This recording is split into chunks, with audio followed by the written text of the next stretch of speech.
Hello friends, সবাই কেমন আছো? আশা করি সবাই ভালো আছো। বাড়িতে বসে বসে বোর হয়ে যাচ্ছি, তার জন্য মাকে বললাম যে চলো মা একটু ঘুরে আসি। আসো, আমি তোমাদেরকে ঘুরে দেখাচ্ছি আমাদের গ্রামটা কেমন। আই মিষ্টু, আগে আসতে থাক। গ্রাম অঞ্চলে যারা থাকে তারাই বুঝতে পারে যে গ্রামটা সত্যি কতটা সুন্দর হয়। দুপাশে চা বাগান আর হচ্ছে মাঝখানে রাস্তা। দেখা, এদিকে একটু ঘুরে দেখা ভিউটা, এই চা বাগান এগুলো সব দেখা। আয় তাড়াতাড়ি করে আয়, সন্ধ্যা হয়ে যাবে। আর একটু আগে গেলেই আমাদের একটা তিস্তা আছে, যেখানে আমরা ছোটোবেলায় অনেক যেতাম, আর ওখানে অনেক জল হতো, আগে সবাই স্নান করতে যেত। তাড়াতাড়ি আয়। দেখো গাইস, কত সুন্দর চা বাগান দুপাশে, দেখেছো? এত সুন্দর ভিউ না। আর কে কে চেন ওই জায়গাটা কমেন্ট করে বলবা। হয়তো অনেকেই আসে আমাদের এখানে ঘুরতে, কারণ এখানেই সামনে একটা তিস্তা আছে, প্রায় মানুষের বিকেলে আড্ডা হয় এখানে। আর ওই যে তিস্তাটা দেখা যাচ্ছে, আমার ফোনে অত একটা ভালো দেখা যাচ্ছে না, চলো দেখাবো ওখানে গিয়ে।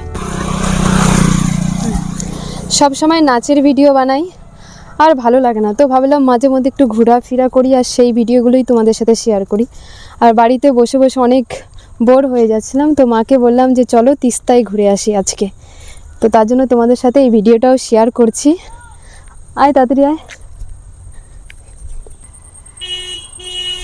আর তোমরা হচ্ছে কমেন্ট করে এটাও বলবে যে আমার নাচের ভিডিও ভালো লাগে না এই ব্লগ ভিডিও। তোমরা যদি বলো এই ভিডিওগুলো আমি মানে কোথায় ঘুরতে যাই, কি করি কি না করি, সেটা যদি তোমরা দেখতে যাও, তাহলে আমি হচ্ছে এই ভিডিওগুলো মাঝে মধ্যে তোমাদেরকে দিব, এই ভিডিওগুলো তোমাদের সাথে শেয়ার করব।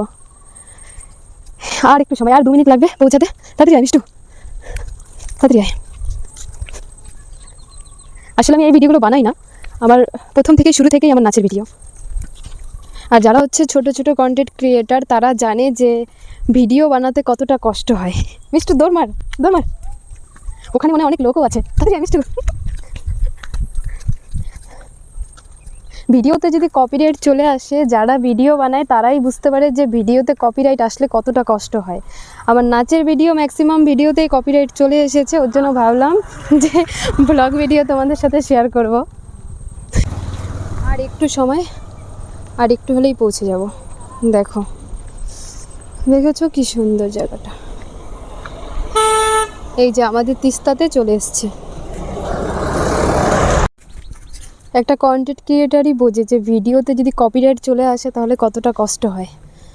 আমার যে ক্যামেরাম্যান আছে সে অনেকটাই ছোট, ও ক্যামেরা ধরতে ধরতে আস্তে আস্তে ওর অনেকটাই কষ্ট হয়ে গেছে।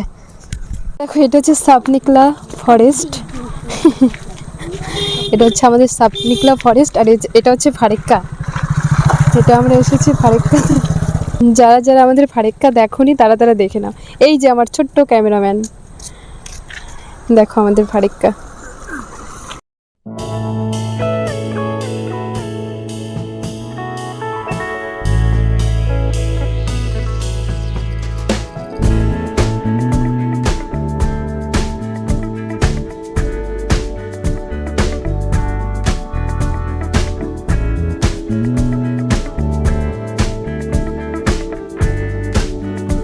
অনেক আগে আসবো, অনেক কিছু তোমাদেরকে ঘুরে ঘুরে দেখাবো, কিন্তু কি বলবো, এখন সন্ধ্যায় হয়ে গেছে যে আমি তোমাদেরকে দেখাতে পারবো না।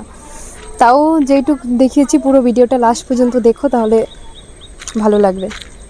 এটা হচ্ছে আমাদের সাপনিকলা ফরেস্ট। কে কে এসেছো এখানে সবাই কমেন্ট করে বলবে। অনেকেই হয়তো এসেছো। দেখো, সাপনিকলা ফরেস্ট মানে এখান থেকে সাপ কি সত্যি সত্যিই চলে আসবে?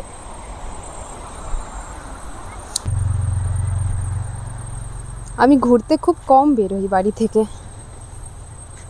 দেখো কেমন লাগলো আমাদের এই ফারেক্কা ব্রিজটা, কমেন্ট করে জানাবে।